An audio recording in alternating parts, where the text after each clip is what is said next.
celebrating 16 years of Young Turks.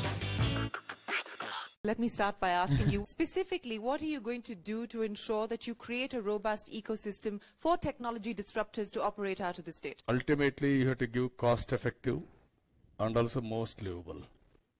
When it happens, all these things, if you create wealth, if you can maintain sustainable development goals, then only it will happen. All these developments are going to add towards that. My stakeholders are my citizens. Yeah. I have to provide better, best living standards, no poverty, all power security or gas security, fiber security, all security I have to give him real time. Okay, in real time. Jack, let me ask you about the opportunities that India throws up. In the light of the fact that we've got a government that believes that less cash is the way to go, we saw the demonetization exercise. We've seen digital payments rise significantly since then. So how do you sort of see the Indian context today, and what do you believe is the need of the hour now to ensure that this continues? Yeah, I mean, I'll just start by saying, you know, certainly from where we sit, there's probably no single market in the world that represents more potential for broadening inclusion and expanding access to financial services through electronic payments than India. And we're excited to work with the government in India and Andhra Pradesh to unlock that, because you know, both governments are making all the right moves to put themselves in the lead in terms of the way that they're supporting and driving innovation. So, you know, from our perspective at Visa, you know, what is it going to take? I think it's going to take continued investment in public and private partnership to continue to drive more merchants, more consumers into the fold with respect to electronic payments. I mean, as you mentioned, demonetization was a great start. When demonetization occurred, penetration of electronic payments in India was at 7%. Yeah.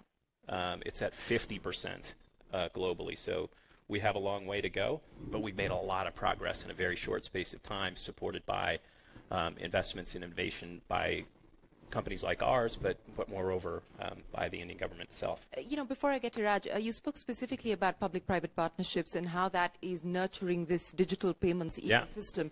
Specifically, what is it that you would like to see the government put on the table? From a payment standpoint, it's complicated. You have to get a lot of things right to really get the cash out of the system.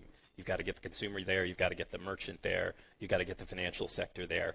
We certainly can't do it on our own, and no single player in the payments ecosystem can do it on its own. So we turn to government as a strong partner to help lead the way and set the scene and set the tone and make the right investments.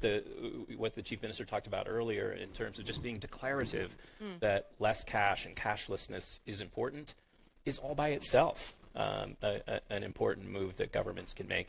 But furthermore, active support in converting government itself to electronic payments acceptance, which we've seen happen in Vizag and Andhra Pradesh, which we're really excited about. So what kind of investments are you willing to make in India, given the big opportunity that you see? We're very invested in India. I mean, at Visa, we've been in India for 30 years, and we have invested probably more in the last 2 years. Both from a payment standpoint, but also just from a human capital standpoint, and expanding our footprint all over the country. And we're just going to continue to invest on both dimensions, because we feel there's just so much potential there. Raj, where do you see potential? Where do you see the most opportunity that you can capitalize on? You know, there's two areas we've invested in India in the past year in 2017. The first is around payments. So we're big believers in the fact that there is more space in the payments market, even with Paytm and other large players. We think that there's more innovation coming in the space. We invested in a great company in the space late last year, and we were lucky to get in before the demonetization happened. And the company's grown incredibly fast since then. The second space where we see a lot of opportunity is Indian entrepreneurs thinking more globally, specifically about enterprise software. We're invested in a company where the development and most of the engineers are in India. They have a front end in the U.S., which is important from a sales perspective. But we think this is a huge opportunity. And as India grows, I think India has the ability to adopt some of the Israeli model and some of the China model. And China, where it's been a lot about local consumers, And as Indian consumers pass, $10,000 in GDP per capita, we think that's very exciting. But on the other hand, it still will take time. So India thinking more globally and building businesses for outside of India, which is much more the Israel model, is one that we think will also work in India. Okay, so a marriage of the Chinese and the Israeli model. If you're betting on payments and start software as a service at this point in time, in 2018, what's going to be the big idea that you would like to bet on? The next frontier for us, for India, is digital health. We think healthcare in India will be transformed.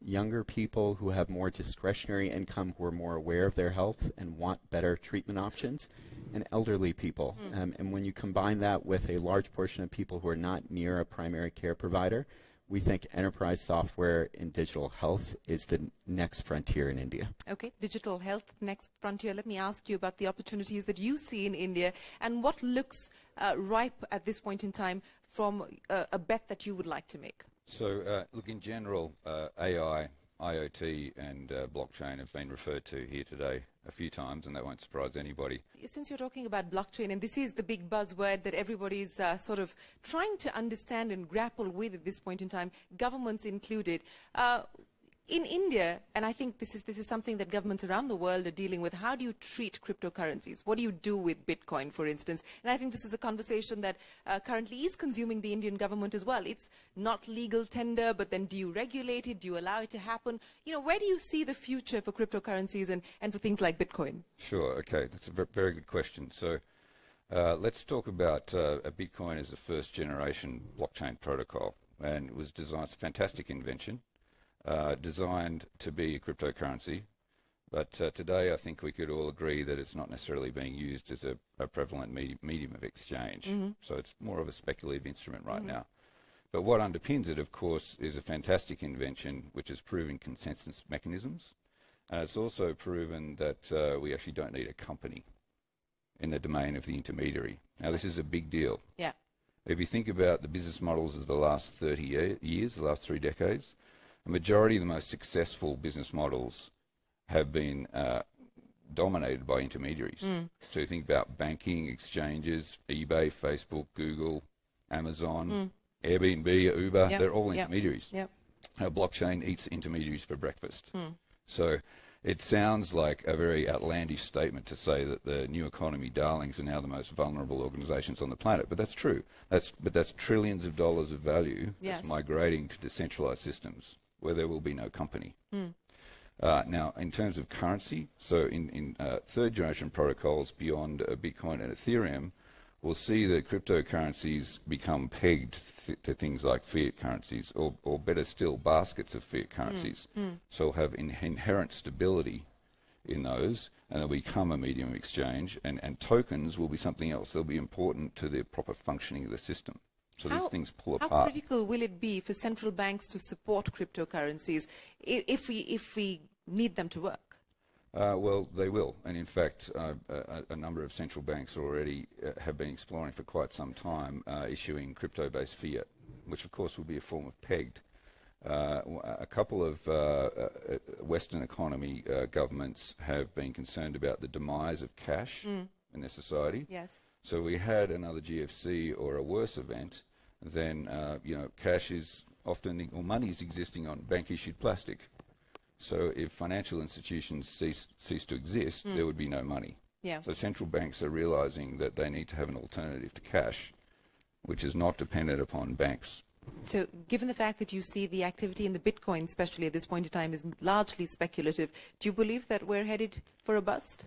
Bitcoin is not the main game. Yeah. The main game is decentralized open platforms where entire industries are transformed. So, we're working on a diamond platform at the moment, a ticketing platform, transportation. These are pan-industry platforms, and they account for far greater opportunity and value than, basically Bitcoin is 3 or 4 columns on a spreadsheet. An address, a balance, access control script, fantastic invention. We should all laud it. So we're standing on the shoulders of giants. Yes. But, it is what it is. The game ahead of us is much larger and much more impactful for society.